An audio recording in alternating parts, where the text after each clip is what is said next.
वरदलक्ष्मी व्रत आणि वैभवलक्ष्मी व्रत ही दोन्हीही व्रत पूर्णपणे वेगवेगळी आहेत। वरदलक्ष्मी व्रत हे वर्षातून एकदाच येतं आणि ते श्रावणातील एकाच शुक्रवारचं व्रत असतं।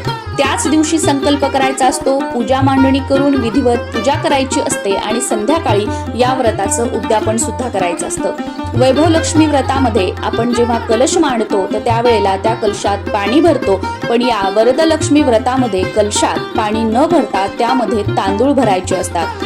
वैभवलक्ष्मी व्रतामध्ये आपण खिरीचा नैवेद्य दाखवतो, पण या वरदलक्ष्मी व्रतामध्ये 21 प्रकारचे नैवेद्य दाखवायचे असतात। त्यामुळे या दोन्ही व्रताचा एकमेकांशी काहीही संबंध नाही। नमस्कार सर्वांना, मी प्रांजली। यंदा 2026 मध्ये 28 ऑगस्टला हे व्रत आलेलं आहे। यापूर्वी कधीच तुम्ही हे व्रत केलेलं नसेल तरी सुद्धा यावर्षी तुम्ही हे व्रत करू शकता, किंवा तुम्हाला हवं असेल तर संकल्पयुक्त 5, 7, 9 किंवा 11 वर्ष सुद्धा तुम्ही हे व्रत करू शकता, किंवा आजीवन हे व्रत केलं तरी सुद्धा चालू शकतं। या व्हिडिओमध्ये मी तुमच्यासोबत वरदलक्ष्मी व्रताची पूजा मांडणी, विधिवत पूजा कशी करावी, संकल्प कसा करावा, याचं संध्याकाळी उद्यापन कसं करायचं आहे, आणि जे 21 प्रकारचे आपल्याला नैवेद्य दाखवायचे आहेत ते कोणत्या कोणत्या प्रकारचे आहेत, नंतर त्या नैवेद्याचं काय करायचं आहे, कलशात भरलेल्या तांदूळाचं काय करायचं आहे, अशी सगळी माहिती तुमच्यासोबत शेअर करणार आहे।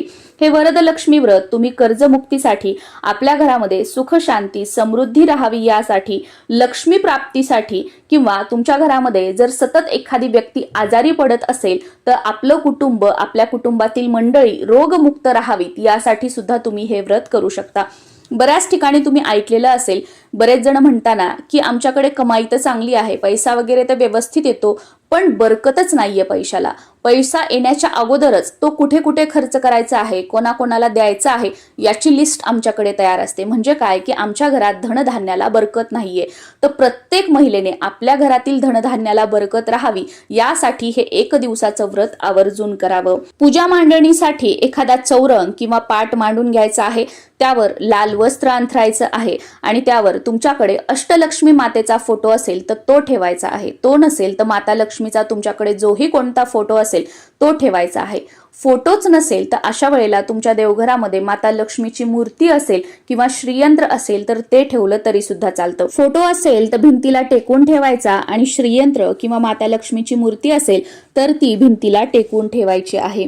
त्यानंतर देवघरातील गणपती बाप्पांची मूर्ती किंवा गणपती बाप्पा स्वरूप म्हणून एक सुपारी घ्यायची आहे, 2 विड्याची पानं ठेवायची आहेत आपल्या उजव्या हाताला, त्यावर थोडीशी तांदूळाची रास आणि त्यावर गणपती बाप्पांची मूर्ती किंवा गणपती बाप्पा स्वरूप तुम्ही जी सुपारी घेतलेली असेल ती ठेवायची आहे। माता लक्ष्मीच्या फोटो समोर किंवा मूर्ती किंवा श्रीयंत्रासमोर एक गव्हाची रास टाकायची आहे, त्यावर हळद कुंकू अर्पण करून घ्यायचं आणि त्यावर एक कलश ठेवायचा आहे। त्या कलशाला 5 कुंकवाने उभ्या रेषा ओढून घ्यायच्या आहेत आणि त्या कलशाच्या कंठापर्यंत तांदूळ त्या कलशामध्ये भरायचे आहेत व त्या तांदूळावर हळद कुंकू अर्पण करून घ्यायचं आहे।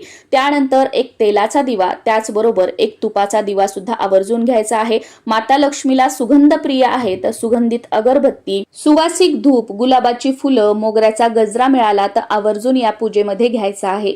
ही पूजा सकाळी ब्रह्ममुहूर्तावर केली तर अतिशय उत्तम, पण एवढ्या सकाळी शक्य नसेल तर जितक्या लवकर तुम्हाला ही पूजा सकाळी करता येईल तितक्या लवकर करून घ्यायची आहे, कारण या व्रताचं उद्यापन संध्याकाळी करायचं असतं आणि सकाळी लवकर पूजा केली की ती दिवसभर आपल्या घरामध्ये राहते, जेणेकरून आपल्या घरातील वातावरणात सकारात्मक लहरी तयार होतात, त्या आपल्या घरामध्ये वास्तूमध्ये पसरतात आणि त्यामुळे आपल्या घरातील वातावरण प्रसन्न राहतं। शक्यतो सकाळी 10:30 ते 11च्या अगोदर ही पूजा करून घेण्याचा प्रयत्न करा।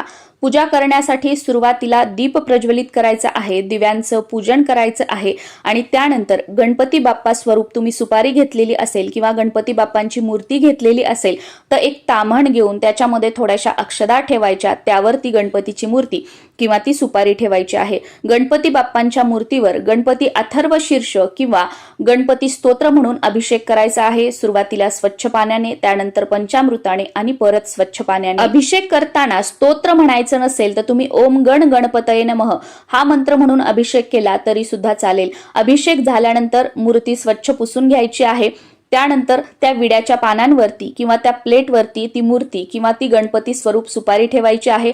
हळद कुंकू अर्पण करून घ्यायचं. तुमच्याकडे जर असेल तर एखादं लाल फूल आणि मिळाल्या असतील तर दुर्वा सुद्धा अर्पण करून घ्यायचे आहेत. कापसाची वस्त्र अर्पण करून घ्यायची आहेत.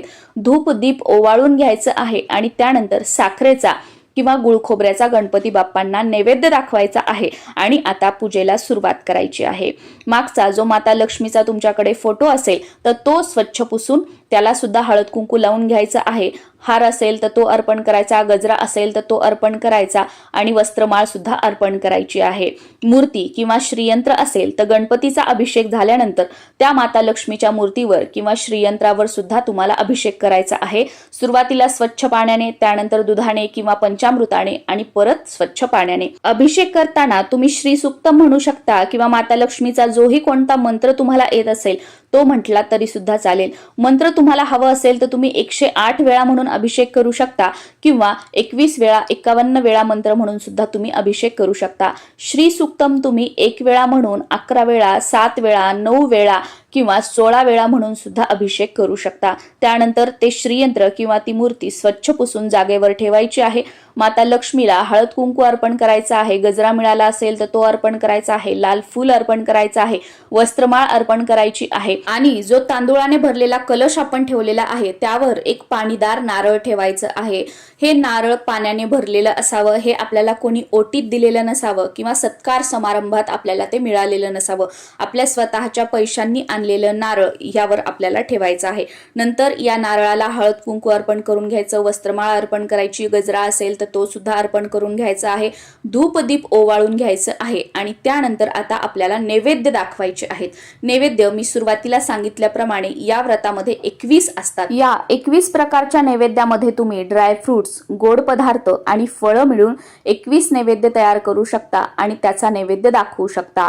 जसं की तुम्ही काजू, मनुका, बदाम, वेगवेगळी फळं, गोड पदार्थांमध्ये खीर, पेढे, दूध साखर, बासुंदी किंवा अजून जे काही असेल असं सर्व मिळून 21 प्रकारचे थोडे थोडे पदार्थ छोट्या छोट्या वाटीमध्ये किंवा प्लेटमध्ये घ्यायचे आहेत आणि नैवेद्य दाखवून आरती करायची आहे. सुरुवातीला गणपतीची आरती, त्यानंतर माता लक्ष्मीची आरती.